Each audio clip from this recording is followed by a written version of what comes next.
CMRL മാസപ്പടി ഇടപാടിൽ നടന്നത് 185 കോടിയുടെ അഴിമതിയെന്ന് കേന്ദ്ര സർക്കാർ. അഴിമതി രാജ്യത്തിന്റെ സാമ്പത്തിക ഭദ്രതയ്ക്ക് ഭീഷണിയാണെന്നും സങ്കല്പത്തിനപ്പുറത്തുള്ള അഴിമതിയാണ് നടത്തിയത് എന്നുമുള്ള വാദം കേന്ദ്രം ഡൽഹി ഹൈക്കോടതിയിൽ സമർപ്പിച്ചു. നിയമപ്രകാരമുള്ള തുടർ നടപടികൾ സ്വീകരിക്കാനാകുമെന്ന് ആദായ നികുതി വകുപ്പും ഡൽഹി ഹൈക്കോടതിയെ അറിയിച്ചിട്ടുണ്ട്.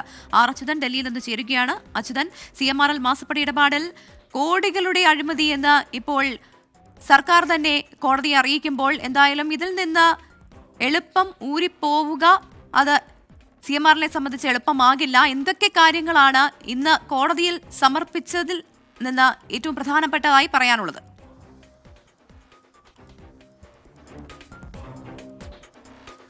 പ്രവിത, ഈ ഡൽഹി ഹൈക്കോടതിയിൽ പൊതുവെ SFIO മാസപ്പടി കേസിലെ SFIO അന്വേഷണം റദ്ദാക്കണമെന്നാവശ്യപ്പെട്ടാണ് CMRL ഹർജി നൽകിയത്.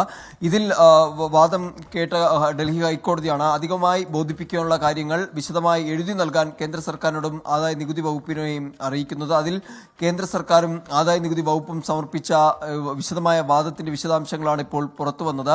അതിൽ കേന്ദ്ര സർക്കാർ അറിയിക്കുന്നത് അനധികൃതമായ പണമിടപാട് CMRL എന്ന് പറയുന്ന സ്ഥാപനം നടത്തിയിട്ടുണ്ട്.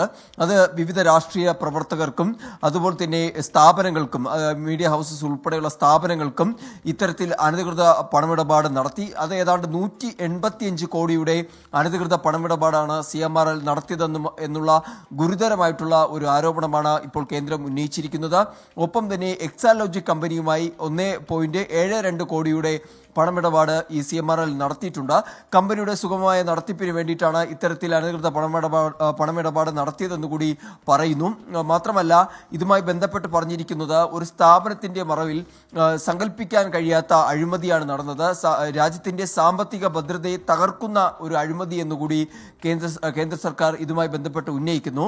ഈ നടത്തിയ ഇത്തരത്തിലുള്ള അഴിമതി പണം അത് ഈ CMRLുമായി ബന്ധപ്പെട്ടിട്ടുള്ള കച്ചവടക്കാരുടെ ചരക്ക് നീക്കവുമായി ആ നീക്കത്തിന്റെ ചിലവിൽ ഉൾപ്പെടുത്തിയാണ് ഇത് കണക്കിൽ കാണിച്ചത് എന്നുകൂടിയുള്ള ചില കണ്ടെത്തലുകൾ കൂടി കേന്ദ്രം കോടതിയെ ഇപ്പോൾ ബോധിപ്പിച്ചിരിക്കുകയാണ്. ആദായ നികുതി വകുപ്പും CMRLനെതിരായ ഒരു നിലപാടാണ് സ്വീകരിച്ചിരിക്കുന്നത്. നിലവിൽ CMRL പറയുന്നത് സെറ്റിൽമെന്റ് ബോർഡ് തീർപ്പാക്കിയ ഒരു വിഷയത്തിൽ SFIO അന്വേഷണം ചട്ടവിരുദ്ധമെന്നുള്ളതാണ്. പക്ഷേ അതിനിവിടെ പ്രസക്തിയില്ല എന്ന് ആദായ നികുതി വകുപ്പ് പറയുന്നു. നിയമപ്രകാരമുള്ള നടപടികൾ സ്വീകരിക്കാം എന്നുകൂടി ആദായ നികുതി വകുപ്പ് അറിയിച്ചിരിക്കുന്നു. ഒപ്പം തന്നെ CMRLന്റെ ഹർജി ആവശ്യം തള്ളണമെന്നുകൂടി ഇപ്പോൾ ആദായ നികുതി വകുപ്പ് അറിയിച്ചിരിക്കുകയാണ്. അങ്ങനെ കേന്ദ്ര സർക്കാരും ആദായ നികുതി വകുപ്പും ഇപ്പോൾ CMRLനെതിരെ രംഗത്ത് നിൽക്കുന്നു. ആ ഒരു സാഹചര്യത്തിൽ CMRLനെ സംബന്ധിച്ച് ഈ കുരുക്കിൽ നിന്ന് കുരുക്കൂരുക എന്നുള്ളത് അത്ര എളുപ്പമല്ല. നേരത്തെ SFIOയും ഈ വിഷയവുമായി ബന്ധപ്പെട്ട ഗുരുതര ആരോപണങ്ങളാണ് ഉന്നയിച്ചത്.